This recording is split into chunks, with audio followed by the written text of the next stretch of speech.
So, speaking of the destructiveness, here's the result of all of this, as Jonathan Lemire was pointing out. New Fox News battleground polls show Joe Biden is leading or statistically tied with President Trump in 4 key states. Biden leads Trump by 9 points in Florida, 49 to 40%. Biden is up 2 points in Georgia, 47 to 45. It's the same for North Carolina. Only 1 point separates Biden and Trump in Texas, 45 to 44. And these Fox polls follow the New York Times Siena College poll from yesterday among registered voters in 6 battleground states that Trump won in 2016. Biden is up 11 points in Michigan, 47% to Trump's 36%. Biden is also up 11 points in Wisconsin, 49 to 38. Biden has a 10-point advantage in Pennsylvania, 50 to 40. Biden is up 6 points in Florida, 47 to 41.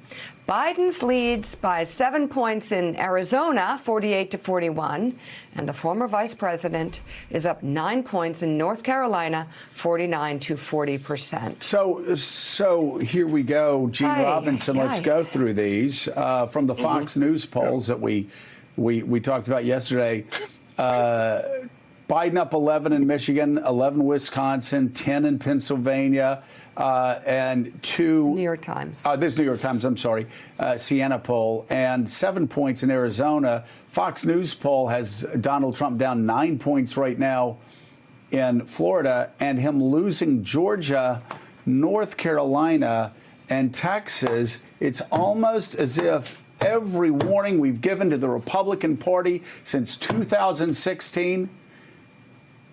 It's coming true, Gene. Every warning, and I love quoting Richard Haas when he said that the pandemic didn't change history; it has accelerated history.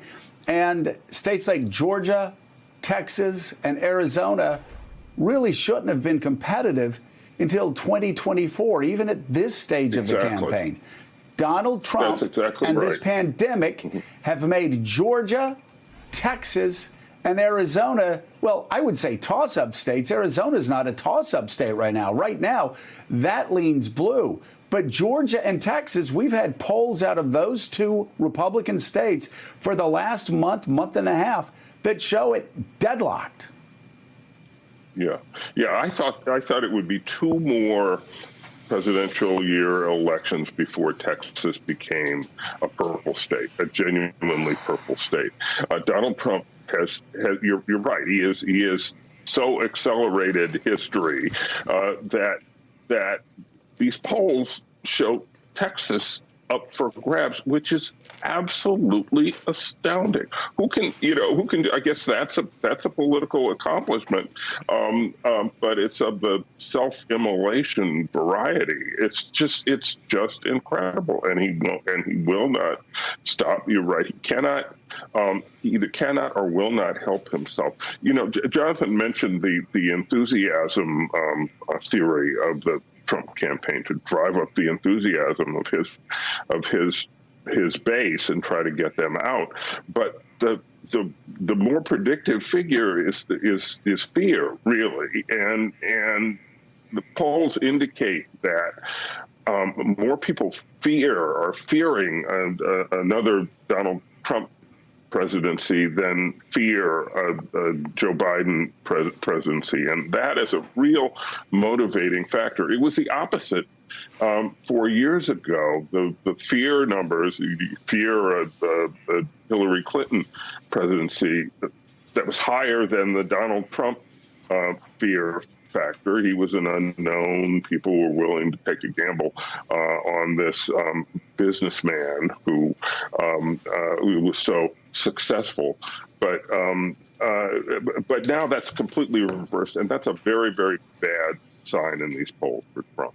Well, and Donnie, the fear not only goes to Donald Trump getting reelected, the fear is from some people, a lot of people who supported him in 2016 who are now fearful for their own lives because of the 125,000 Americans who have already been killed by a virus that Donald Trump said was just one person coming in from China and would be gone.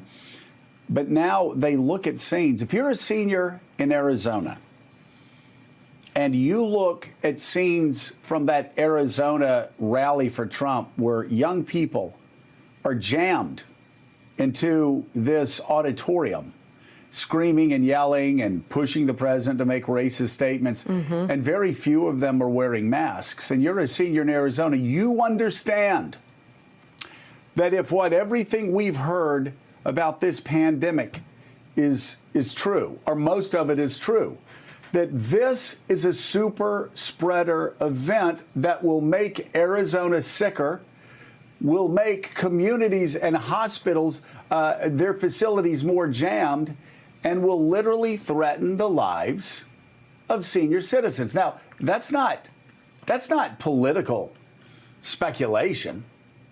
That's not ideological speculation. That's what Republican and Democratic doctors are saying, from Dr. Fauci, Dr. Oberholm, to any doctor that we get, to any doctor we get on the show. So fear. So yes, the seniors weren't at the rally, but the seniors in Arizona saw the rally and understand that is a danger, not only to the people of Arizona, but more specifically to them. Yeah. It's interesting. Yesterday, you were talking about the Churchill book, and that Churchill said, when people are experiencing something, you can't twist it around. You can't go against what people are actually experiencing.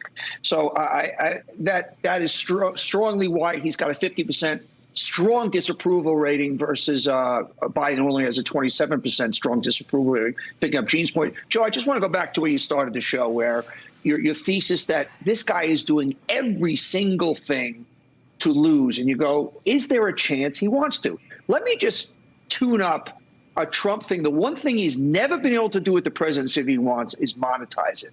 Imagine if Trump loses or drops the mic, and out of those 60 million people that voted for him, 6 million join the Trump Revolutionary Party and the Trump Revolutionary Network at $6.99 a month, and he makes $600 million a year. It's a way for him to come out and finally monetize this thing. And don't think he won't say to himself, I'm still the president of a third of this country, but I'm going to monetize it. Look for the Trump Revolutionary Network, $6.99 a month. That's Trump's drop the mic moment. It's not that crazy.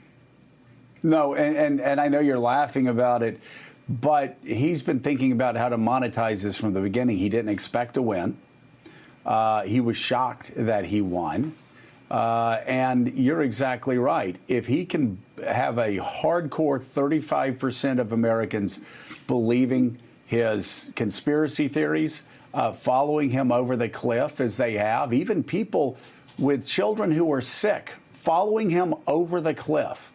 I've never seen anything like it before in my life. Then yes, they'll pay $6.99 to listen to the Trump Revolution Network or whatever he would decide to call it. So you're laughing about it. I'm not laughing about it at all.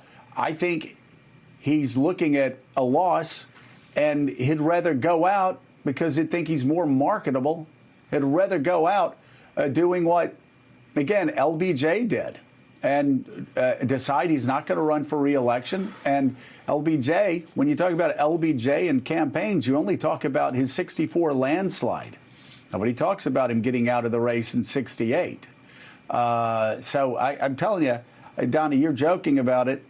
Again, I think if you talk to most reporters, they'll say there's no suggestion that he's not going to drive this campaign to the very end. It just doesn't make sense to me. Thanks for checking out MSNBC on YouTube, and make sure you subscribe to stay up to date on the day's biggest stories. And you can click on any of the videos around us to watch more from Morning Joe and MSNBC. Thanks so much for watching.